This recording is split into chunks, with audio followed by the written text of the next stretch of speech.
Item ಯಾವುದೇ ಇರಲಿ try ಮಾಡಿ ಆಚಿ ಚಿಕನ್ ಮಸಾಲಾ.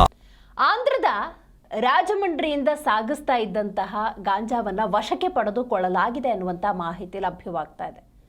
ತರಕಾರಿ ರೀತಿಯಲ್ಲಿ ಗಾಂಜಾವನ್ನ ಸಾಗಿಸ್ತಾ ಇದ್ರು ಅನ್ನುವಂಥ ಮಾಹಿತಿ ಲಭ್ಯವಾಗಿದೆ. ಕೋಟಿ ಕೋಟಿ ರೂಪಾಯಿ ಮೌಲ್ಯದ ಗಾಂಜಾವನ್ನ ಸಾಗಾಟ ಮಾಡಲಾಗ್ತಾ ಇತ್ತು. ಈ ನಿಟ್ಟಿನಲ್ಲಿ ಸಿಸಿಬಿ ಕಾರ್ಯಾಚರಣೆಯನ್ನು ನಡೆಸುತ್ತೆ. ಆ ಗಾಂಜಾವನ್ನ ವಶಕ್ಕೆ ಪಡೆದುಕೊಳ್ಳಲಾಗಿದೆ. ತರಕಾರಿ ರೀತಿ ಗಾಂಜಾವನ್ನ ಸಾಗಿಸ್ತಾ ಇದ್ರು ಆರೋಪಿಗಳು.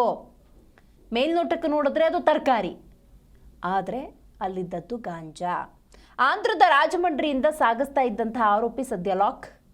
ಭಾನುವಾರ ಸಿಸಿಬಿ ಮಾದಕ ದ್ರವ್ಯ ನಿಗ್ರಹ ದಳ ದಾಳಿಯನ್ನು ಮಾಡುತ್ತೆ. ಬರೋಬ್ಬರಿ 3,57,00,000 ರೂಪಾಯಿ ಮೌಲ್ಯದ 333 kg ಗಾಂಜಾವನ್ನು ಸೀಸ್ ಮಾಡಲಾಗಿದೆ.